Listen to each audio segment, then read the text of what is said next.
Muy buenos días, bienvenidos a una nueva clase virtual de economía política. El tema de hoy va a ser la inflación, tema fácil de explicar, difícil de entender y solucionar. Vamos a la parte fácil, que son las definiciones. ¿Qué entendemos por inflación? Es el crecimiento continuo y generalizado de los precios de los bienes y servicios existentes en una economía. Definición de manual, la definición que se sabe todo el mundo, todo economista de memoria. Vamos a desmenuzarla para ver sus partes. No es solamente que aumenten los precios, la parte de crecimiento, sino que es mucho más que eso. Si en el kiosco me aumenta el alfajor de chocolate, no quiere decir que eso signifique que haya inflación.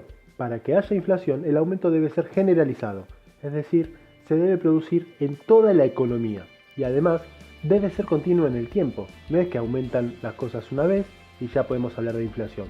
El aumento se va sosteniendo a lo largo de los meses. Esto lo podemos ver con los productos estacionales, por ejemplo. Productos que, depende de la estación del año, aumentan su precio, como por ejemplo las frutas y verduras, que en algunas estaciones determinadas tienen cosechas peores, lo que hace que la oferta sea mucho menor. Y si la oferta es menor, significa que su precio va a ser más alto. El caso de estos productos es que cuando están en una estación, suben sus precios, pero luego se normalizan y bajan al precio que tenían antes. Es difícil verlo en Argentina porque tenemos inflación constante. Entonces quizás estos precios, en vez de bajar, se mantienen en el precio que tenían antes. Pero ahí ya estaríamos mezclando varios conceptos. Vamos a quedarnos con que la inflación es esto. Otras definiciones que tenemos que ver es, por ejemplo, la de deflación, que es lo mismo que la anterior, pero lo contrario. Es decir, todo lo que dijimos antes, pero bajando los precios. Cuando los precios bajan, copiando la definición, sería la baja de los precios continua y generalizada de los bienes y servicios existentes en una economía. Cuando hay una deflación, estamos hablando de una crisis muy fuerte. Implica que el consumo está por los suelos. Debemos entender que es más fácil que los precios aumenten a que bajen. Imagínense que si a ustedes les ofrecen subirles el sueldo, no van a protestar. Ahora bien, si luego les piden bajárselos, ahí ustedes se van a enojar. Con los precios pasa lo mismo. Es muy fácil subir el precio de un producto, pero ya bajarlo no es tan sencillo. Generalmente, cuando suben los precios, la población se acostumbra a ese nivel de precios en sus consumos y lo mantiene estable. Entonces, no existe la necesidad para las empresas de bajar los precios. Si esto se produce, es porque realmente la situación es insostenible. Si tenemos que elegir alguno de los dos, es mejor tener un poco de inflación porque la deflación sería ya una situación terminal.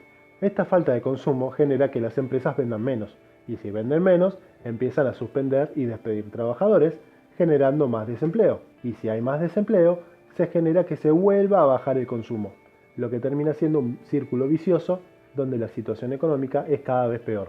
Y hay una última definición que les quiero traer, que es la hiperinflación, que es como la inflación, pero mucho más fuerte. No voy a hacer una gran explicación sobre esto, prefiero que lo veamos con un ejemplo para que vean la diferencia entre una inflación común y una hiperinflación. Les traigo el caso argentino, obviamente, donde pueden ver en este gráfico la inflación de 2019. Si se fijan, van a ver que en el mes más alto, la inflación de septiembre fue de 5,9%. Es decir, en el mes de septiembre, los precios aumentaron un 5,9%. Y en el mejor de los casos, o en el menos peor, sería julio un 2,2%, totalizando una inflación anual de 53,8% de subida de los precios. Cabe destacar que estos datos los saco del INDEC, Instituto Nacional de Estadísticas y Censos, el organismo oficial del Estado. Esto es una situación de inflación. Es una inflación alta, sí, pero sigue siendo inflación. Veamos ahora el caso de hiperinflación, hablando específicamente de la época del alfonsinismo en el cambio del gobierno con el menemismo. Este año se inicia en enero de 1989 con una inflación de un casi 10% en todo el mes. Recuerden que la inflación más alta anteriormente era un poco más del 5%. Pero fíjense cómo va subiendo y en el mes de julio, el más alto, solamente en ese mes la inflación fue casi un 200%. Nosotros nos quejamos de que tuvimos casi 60% en todo el año, acá tenemos un 200% solo para el mes de julio, totalizando una inflación anual de 3.079%.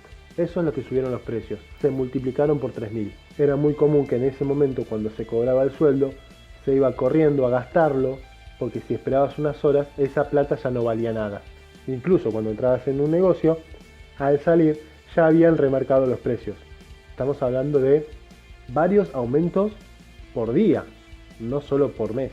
Después la situación se fue estabilizando hasta que llegó el menemismo con su plan de convertibilidad, un dólar, un peso, que más adelante analizaremos en profundidad cómo es, y que tuvo algunas consecuencias negativas para la economía, que ahora no viene al caso, pero que sí logró solucionar el problema de inflación. Vean cómo la hiperinflación terminó en marzo, la inflación seguía siendo alta, pero paulatinamente fue bajando, y en el menemismo es un periodo donde no vamos a tener grandes números de inflación, salvo los primeros meses de gobierno que lo venía arrastrando del alfonsinismo. Esta es una de las consecuencias más graves en términos económicos que dejó la última dictadura militar y que le explotó al pobre de Alfonsín. Como dije, esta es la parte fácil del tema. Es fácil definir lo que es la inflación. Lo difícil es solucionarla. Y para solucionarla tenemos que ver primero cuáles son sus causas. Y acá es donde todo se pone complicado, porque depende de la teoría que estemos tomando, van a plantear unas causas, otros plantearán otras causas, y depende de qué causa estemos tomando, la solución que vamos a aportar. Vamos a ver los ejemplos. Una de las posibles causas más aceptadas por el liberalismo es la emisión monetaria. Esto significa imprimir moneda, imprimir pesos, como en La Casa de Papel, la serie de Netflix, que querían robar la Casa de la Moneda y lo que hacían era imprimir muchos euros. Bueno, acá lo mismo, pero imprimiendo muchos pesos. Obviamente lo hace el gobierno y por eso son legales.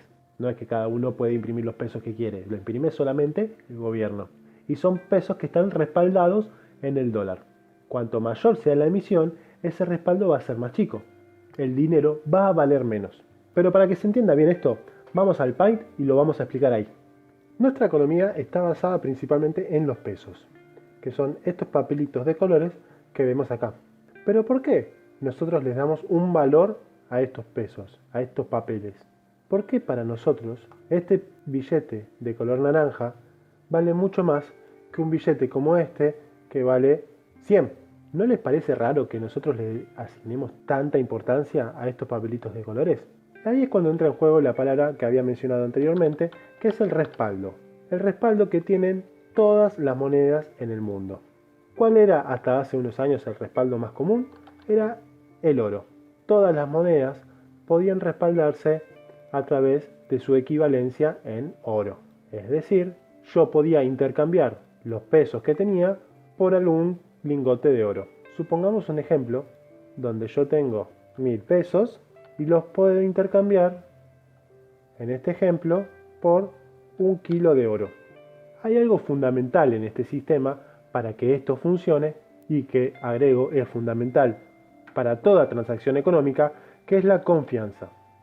Confianza es que estos papelitos de colores valen efectivamente estos lingotes de oro.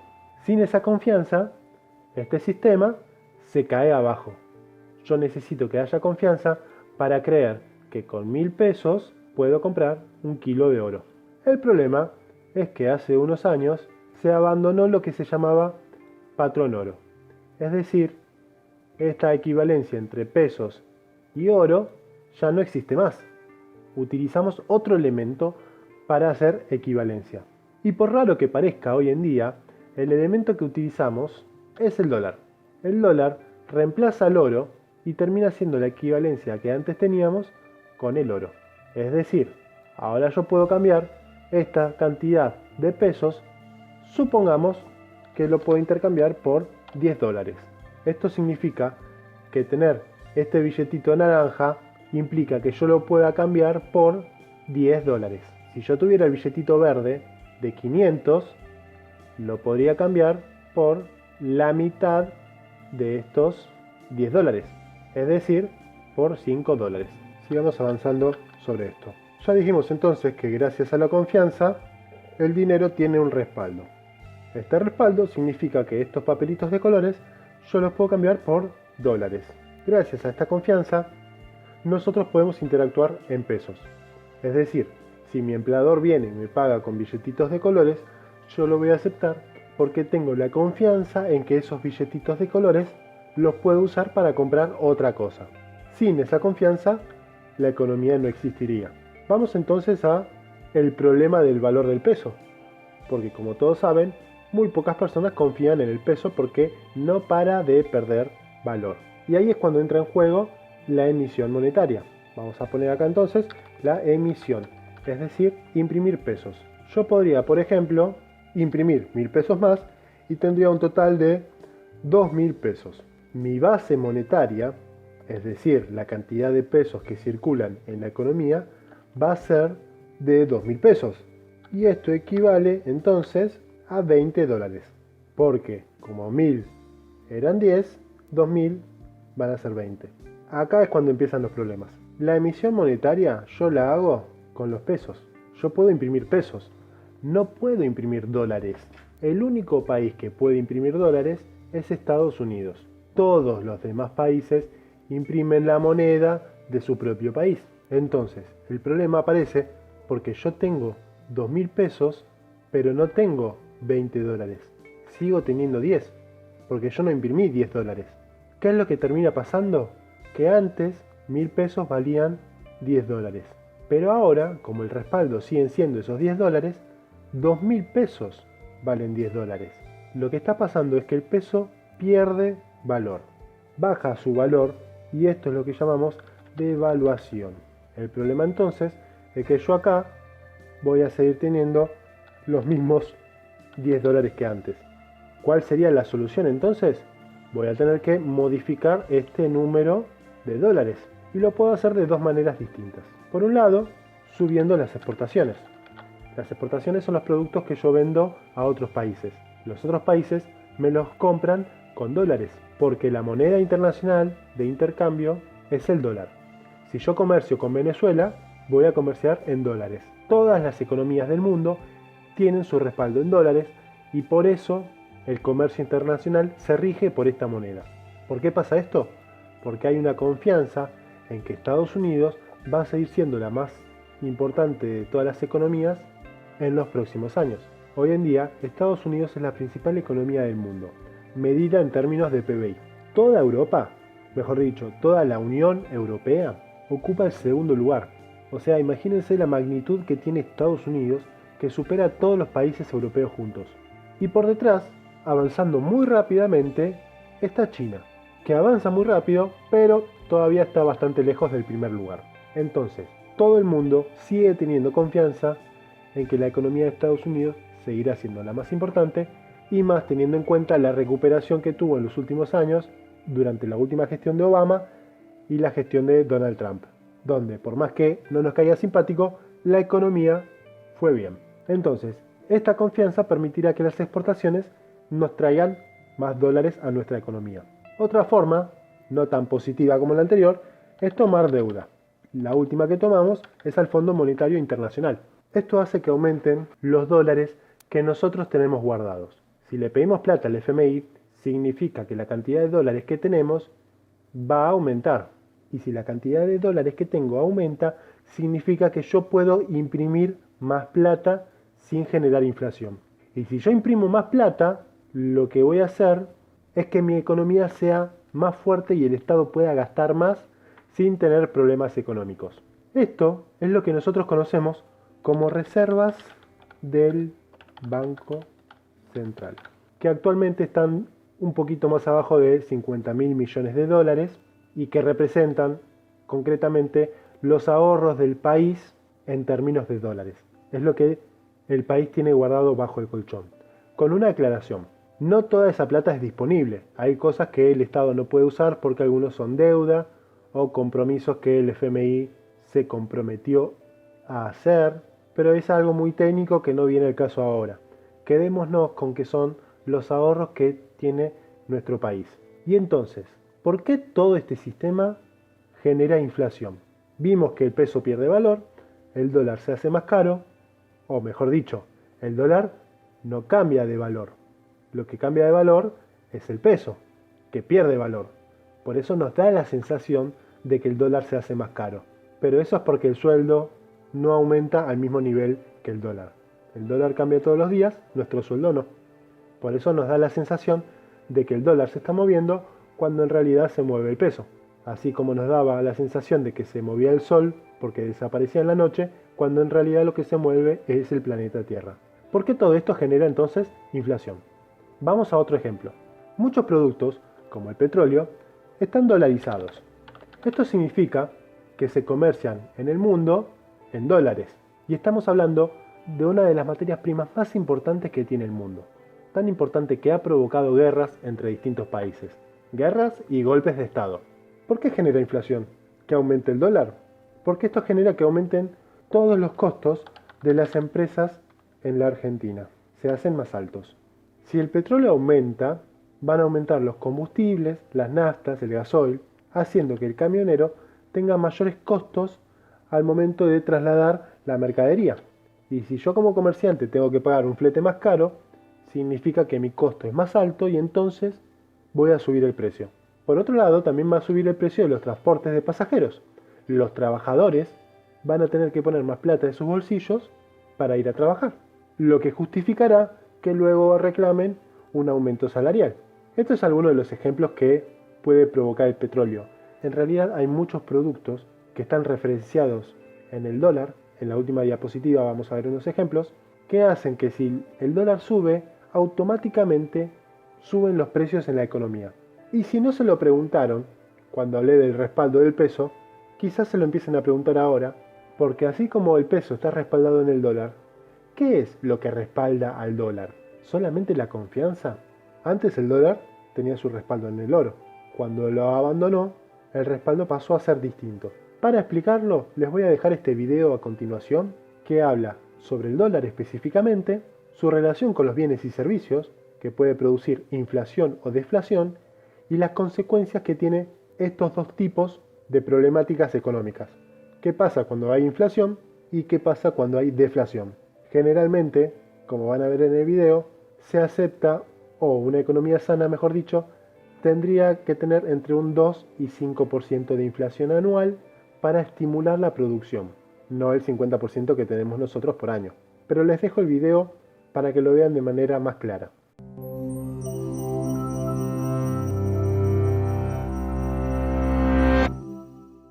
Si tratas de pagar algo con un pedazo de papel, puede que te encuentres con algunos problemas. A menos, por supuesto, que el pedazo de papel sea un billete de $100. Pero, ¿qué hace que ese billete sea tanto más valioso que otros pedazos de papel? Después de todo, no es mucho lo que puedes hacer con él. No puedes comerlo, no puedes construir cosas con él, y quemarlo es ilegal. Entonces, ¿por qué es tan especial? Por supuesto, probablemente conoces la respuesta. Un billete de $100 está impreso por el gobierno y designado como moneda oficial, mientras otros pedazos de papel, no.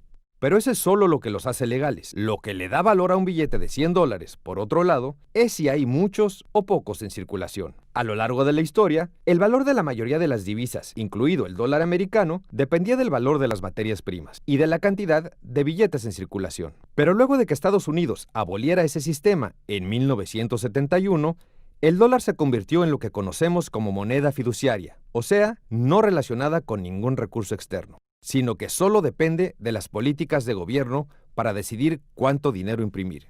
¿Qué parte del gobierno estableció estas políticas? ¿El ejecutivo, el legislativo o el judicial? Ninguno de los anteriores. De hecho, la política monetaria es establecida por el independiente Sistema de Reserva Federal, conocido como la Fed, y compuesto por 12 bancos regionales en las ciudades más grandes del país. Su Consejo de Gobernadores, que es nombrado por el presidente y confirmado por el Senado, reporta al Congreso, y todas las ganancias de la Fed van al Tesoro de Estados Unidos. Pero para asegurar que la Fed no responda a la influencia de las vicisitudes políticas del día a día, no está bajo el del control directo de ninguna parte del gobierno. Entonces, ¿por qué la Fed no decide imprimir infinitos billetes de $100 para hacer a todos felices y ricos? Bueno, porque entonces los billetes no valdrían nada. Piensa en el propósito de la moneda. Si todo el dinero en circulación crece más rápido que el valor total de bienes y servicios en la economía, entonces cada porción individual podría comprar una porción más pequeña que antes. Esto se llama inflación. Por otro lado, si la oferta de dinero se mantiene igual, mientras más bienes y servicios se producen, el valor de cada dólar aumentaría en un proceso llamado deflación. ¿Cuál es peor? Demasiada inflación significa que el dinero en tu billetera hoy valdrá menos mañana, haciendo que quieras gastarla de inmediato. Mientras esto estimula los negocios, también fomenta el consumo excesivo o el acaparamiento de productos como la comida y el combustible, lo cual aumenta los precios y genera escasez de bienes e incluso más inflación. Pero la deflación hará que la gente quiera guardar su dinero, disminuyendo el consumo y reduciendo las ganancias de los negocios. Esto genera más desempleo y una mayor reducción en el gasto, haciendo que la economía siga decreciendo. Aunque la mayoría de los economistas creen que tanto la inflación como la deflación son peligrosos en exceso, es necesaria para incentivar el crecimiento económico. La Fed usa una gran cantidad de información económica para determinar cuánto dinero debería estar en circulación, tasas previas de inflación, tendencias internacionales y la tasa de desempleo. Como en el cuento Ricitos de Oro y los Tres Osos, tienen que ajustar los números al límite para poder estimular el crecimiento y mantener a la gente empleada, sin permitir que la inflación llegue a niveles perjudiciales. La Fed no solo determina el valor de ese papel en tu billetera, sino también tu probabilidad de obtener o conservar el trabajo donde ganas ese dinero.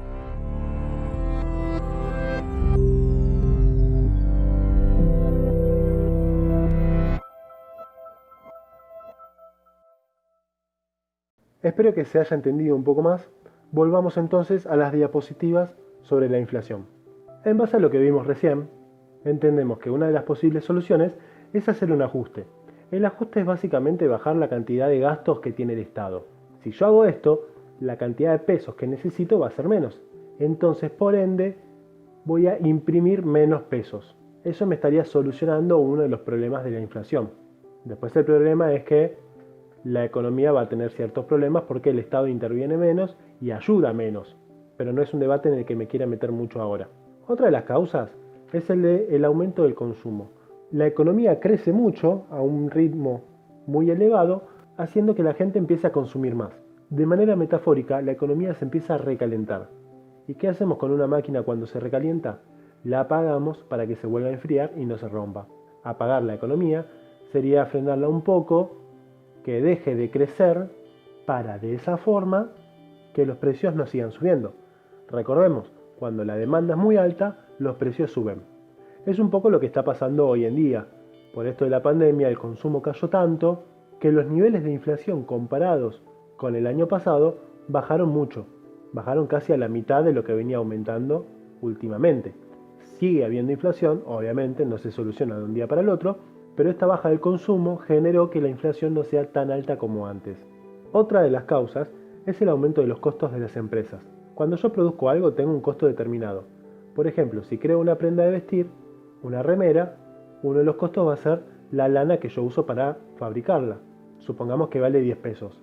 Otro costo puede ser el tiempo del trabajador que convierte esa lana en una remera. Otros 10 pesos.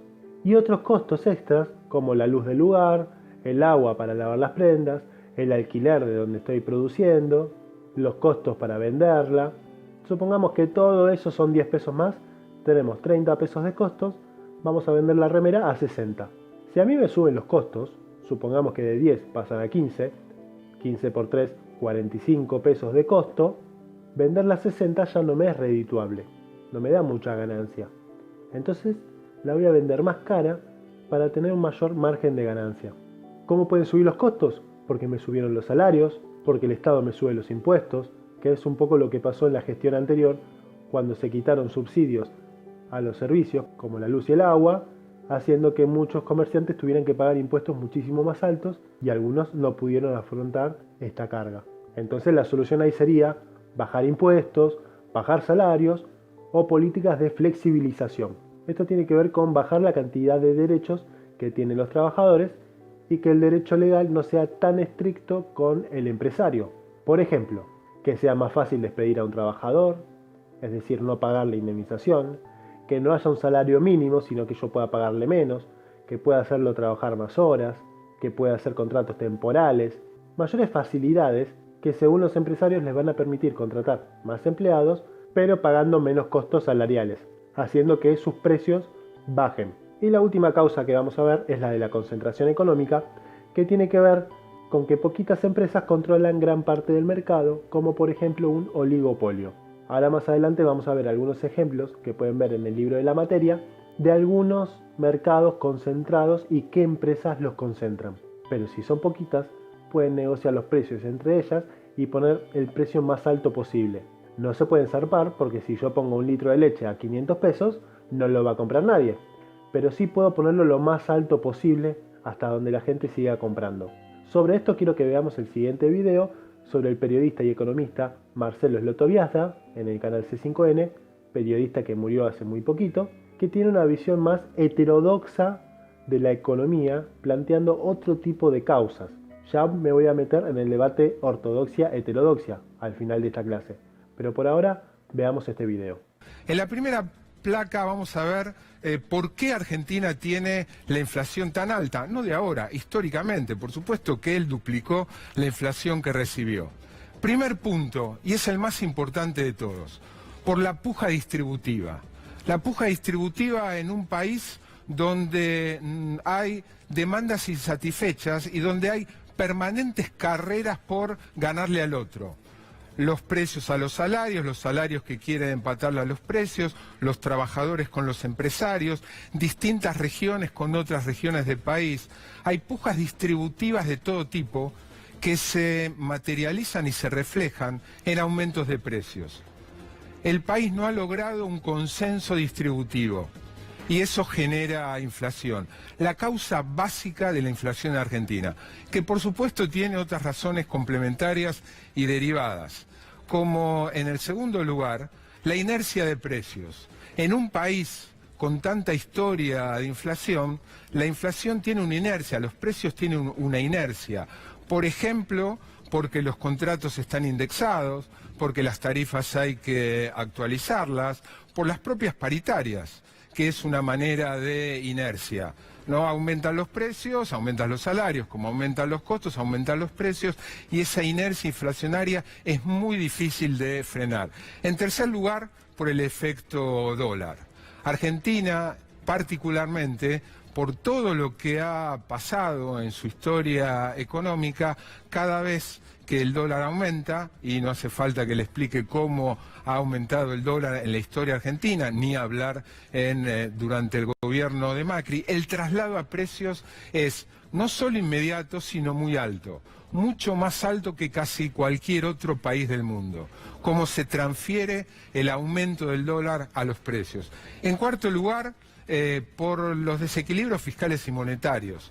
Más allá de discusiones, hay consenso en que un país no puede vivir permanentemente con desequilibrios fiscales y monetarios y que si hay déficit y el déficit se cubre con emisión, eso es un factor inflacionario. En quinto lugar, por las expectativas, esto es bien coyuntural, ahora hay gente que teme a una derrota del gobierno, hay un regreso de fundamentalmente el kirchnerismo y eso provoca inestabilidad, incertidumbre, remarcaciones precautorias y demás. No ahora, esto puede agudizarse de acá a las elecciones, ni hablar si las encuestas lo muestran a el oficialismo declinando y a la oposición aumentando. En sexto lugar, por la falta de inversión. Argentina es un país con muy baja inversión, lo que implica que si hay momentos de aumento en la demanda, no hay capacidad de oferta como para satisfacerla. Y eso suele tener como consecuencia que en lugar de responder una mayor demanda con más oferta, se responda aumentando el precio. Y por último, hay quienes dicen que la alta concentración de empresas en sectores claves de la economía es un factor inflacionario. En una columna que hizo no hace mucho Emanuel Álvarez Agis, relativizó mucho y con argumentos muy sólidos esa razón inflacionaria. ¿Qué es lo que señalaba Emanuel? El grado de concentración en el sector que quieran, de alimentos, de siderurgia, de aluminio, que hay hoy es básicamente el mismo que había en momentos donde la inflación no era alta. O sea, no es que Argentina aumentó el grado de concentración y eso hizo que aumente la inflación. La concentración siempre fue muy alta. Concentración significa muy pocas empresas manejando la producción de un sector, lo que le permite manejar los precios. Ahora, la concentración es básicamente lo mismo, o sea, el manejo oligopólico de los precios que pueden hacer las empresas es más o menos lo mismo. Cierto es que si la concentración no fuera tan alta y hubiera más competencia, en momentos de tensión probablemente la remarcación de precios no sería tan alta como la que estamos acostumbrados a ver. Estas son las razones. Espero que haya sido claro. Este video explica algunas de las posibles causas de la inflación, sosteniendo las distintas posturas que se presentan a la hora de analizar este fenómeno. Quería destacar algo que tiene que ver con la medición de la pobreza, que está emparentada con la medición de la inflación. Hay muchas formas de medir la pobreza en el mundo y en Argentina. Una forma es medirlo con las necesidades básicas insatisfechas, por ejemplo, si hay acceso a agua potable o no, si hay acceso a cloacas, si hay acceso a educación y salud, si viven hacinados, es decir, más de 4 o 5 personas en un ambiente solo, o distintos otros elementos cuya combinación genera que una persona sea pobre o no. La otra se mide con el índice de precios del consumidor, o IPC, que es básicamente los precios de la economía, donde justamente entra en juego la inflación. Cuanto más inflación haya, más alto van a ser los precios, y que es la medición de la pobreza por ingresos. Es decir, no vamos a medir qué bienes y servicios tiene una familia, sino cuánto dinero ingresa, porque con ese dinero podría acceder a determinados bienes. Esta pobreza la mide el INDEC, mide la pobreza por ingresos. Para medir la pobreza se construyen dos canastas. Una es la canasta básica de alimentos, que es la cantidad de alimentos mínimos que una familia necesita en un mes para no ser indigente. Cualquier persona que no alcance a este monto, o cualquier familia, está en la línea de indigencia, es un indigente. Si superamos este límite de la canasta básica de alimentos, pasamos a la canasta básica total, donde mide esta canasta básica de alimentos más otros bienes y servicios como transporte, vestimenta, vivienda y tantos otros. Las personas que no alcancen a cubrir el monto de esta canasta viven en la pobreza. ¿Cuáles son los montos? El INDEC informó en diciembre del 2019 en pesos una familia tipo, es decir, hombre y mujer con 2 hijos, tenía una canasta básica alimentaria de 15.584 pesos. Es el gráfico del medio. Es decir, si una familia ganaba más de 15.000 pesos por mes, no era indigente. Cuando hablo de estos montos, hablo de que puede ser un trabajo común y corriente, o pueden ser changas, trabajos en negro, o algún otro tipo de ingreso que esa familia reciba. Para no ser pobre, esa familia necesita 38.960 pesos por mes, que puede venir del padre, de la madre, de los dos o de algún hijo. Se establece que la familia tipo es esta porque es la familia más común a nivel estadístico. Un hombre de 35, una mujer de 31, un hijo de 6 y una hija de 8. Pero eso no es importante ahora, lo importante es que es una familia de 4 integrantes. Si fuera una mujer con su madre y su hijo, el monto sería 31.000 para no ser pobre, y una familia de 2 padres y 3 hijos, 40.978 para no ser pobres. ¿Cuál es el problema de esto? Es que durante el kirchnerismo había muchas dudas respecto de la medición de la inflación. Concretamente se decía que la inflación era menos de lo que realmente pasaba en la realidad. Al hacer esto, la canasta básica total y la canasta básica de alimentos pasan a tener un número mucho menor. Y si es un número menor, significa que más gente puede acceder a ellos. Lo que hacen básicamente, al mentir con el número de inflación, es decir que la pobreza es menor a lo que realmente es.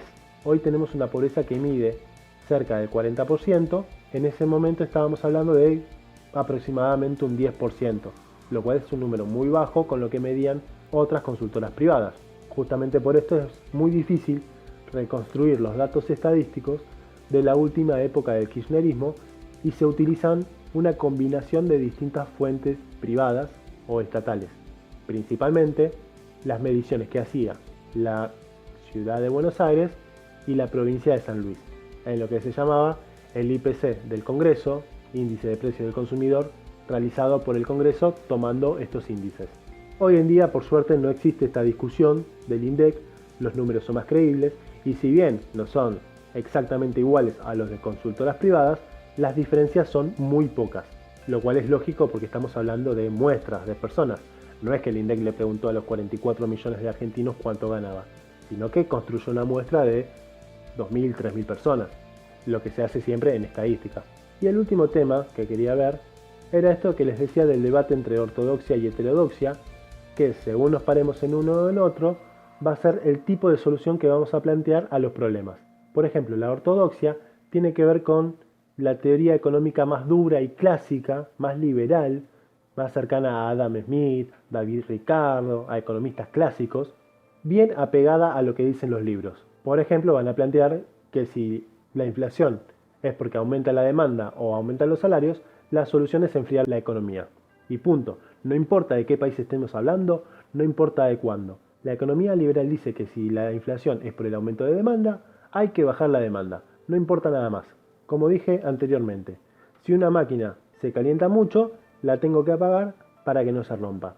Por eso muchas veces cuando hablamos de religión hablamos de personas ortodoxas, que son los que siguen al pie de la letra lo que dice las santas escrituras de su religión, lo que dice la Biblia, la Torá o el Corán, y lo siguen al pie de la letra.